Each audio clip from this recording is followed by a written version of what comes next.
All right, hi my mathematicians. Yesterday we talked about factors, and remember we had the factor. For example, we had 2 times 3 equals 6.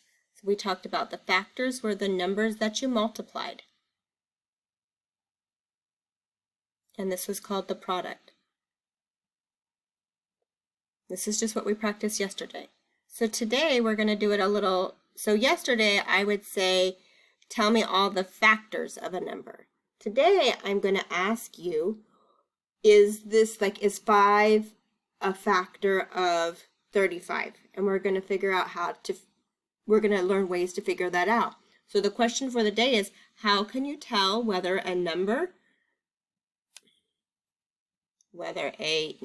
is a factor of another number?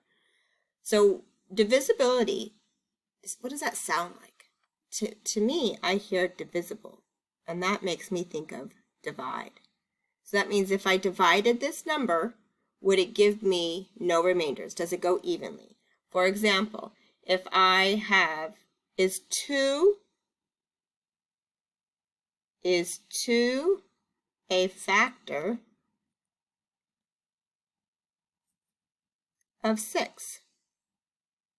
So that means, is there any number that I multiply by 2, does it give me 6? So I know yes, but with the divisibility rule, what this is telling me is if I divide 6 by 2, is there a way that I can get it with no remainders? So that means yes, I can, because I can think, oh, 2 times 3 is 6. And if I subtract that, that's 0. So that means yes, 2 is a factor of 6. So we're going to be doing that today with a bunch of numbers, and I'm going to show you how to use your multiplication chart to find the answer. And then I'm also going to show you some divisibility rules that sometimes will help us out when we're not sure, when the number gets a little bit bigger to where we don't maybe have that fact memorized. So today, today I want to find out, is 5 a factor of the number? Okay, we're going to try a bunch of numbers.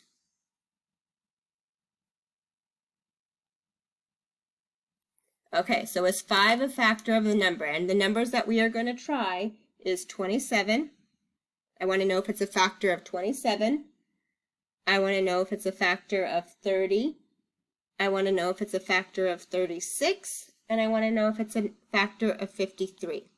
Now remember, when I'm asking this is asking, can I multiply, this is what I think. Here's my think bubble. I'm thinking, what times 5 gives me 27? Is there anything times 5 that gives me 27? It's either going to be a yes or a no. So this is my think bubble. With this one, I'm going to say, is there anything times 5 that's going to give me 30? That's what I'm thinking in my head.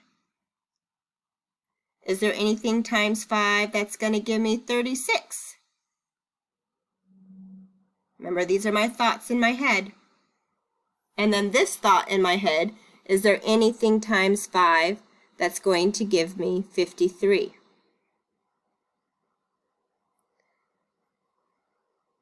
Okay, so there's a couple of ways that your mind might think about this. You might already know that in order to be divided by 5, it has to end in a 5 or 0. So you might use that trick. Or let me show you what it looks like on the multiplication chart. So right now, I'm looking for 5. So I'm only looking in the row of 5, and I'm looking for these numbers. If I do not find these numbers, that means that is not a factor of 5. Or of that number. So that means 5 is not a factor of the number. So I'm looking at 5. I'm looking for 27. Okay, I've already hit 30. So that means I don't have to go any further. Did I find 27? Nope. So that means there's nothing times 5 that's going to give me 27. So I'm going to put no here. It is not a factor. Now let's try 30. So I'm going on my 5. Oh, I hit 30. Yes. 5 times 6 is 30. So yes, 5 is a factor of 30. That means if I did my chart, 5 would be in there. All right, let's do 36. So I go on my 5s, and I've got to 35. I've hit 40. It's bigger than 36. Did I get 36 or did it jump? There is no 36 here, so that means no. 36. 5 is not a factor of 36. All right, let's see if 5 is a factor of 53. So I'm going to my 5s again. I'm looking to see if I see 53. I've got 50, and then it goes to 55. So that means no, 5 is not a factor because I did not see 53 here. So the only number that 5 is a factor of out of these 4 numbers is 30. All right, so let's try another one. Let's do, is 9 a factor of the number?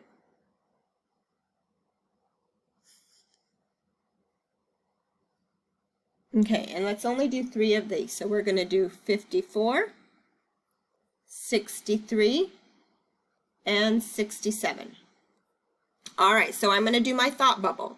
So in my head, this is what I know that it means. It's asking me, is there any number, and I can put a question mark, times 9 that's going to give me 54?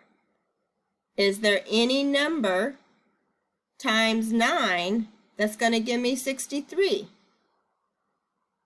Oops, I got to do my think bubble on it. That way you know that this is thinking. And now, is there any number times 9 that's going to give me 67? Because remember, the two numbers that are multiplied are factors. So we want to know if 9 is a factor of this number. Now, we're not doing by 5s, we're doing by 9s now. So over here, I'm going to my 9. So I'm looking for 54. If I find 54, then that means yes. Oh, look, it's there. It's multiplied by 6. So that means, oops, let me get a different color. That means 9 times 6 is 54. So that means yes, 9 is a factor of 54. Now let's try for 63. So I go on my 9s. I'm looking. Yep, I found it. So 9 times 7 is 63. So that means yes, 9 is a factor of 63. There's something times 9 that will give me 63. Now let's look at 67. So we go on 9. We're looking to see if we see 67. Oh, we got to 72. That means it should have already been there. So that means no. There is no number times 9. There's no times 9 that's going to give me 67. So that means 9 is not a factor.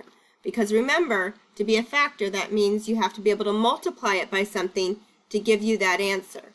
So these were the answers, and we knew one of the factors, and we needed to see if we could find the other factor. If we could find the other factor, then yes, it's a factor. If not, then no, it's not. Now in your Go Math book on page 286, are some rules for divisibility. For example, if the number is even, it's being able to divide by 2. That means that it's a factor of 2.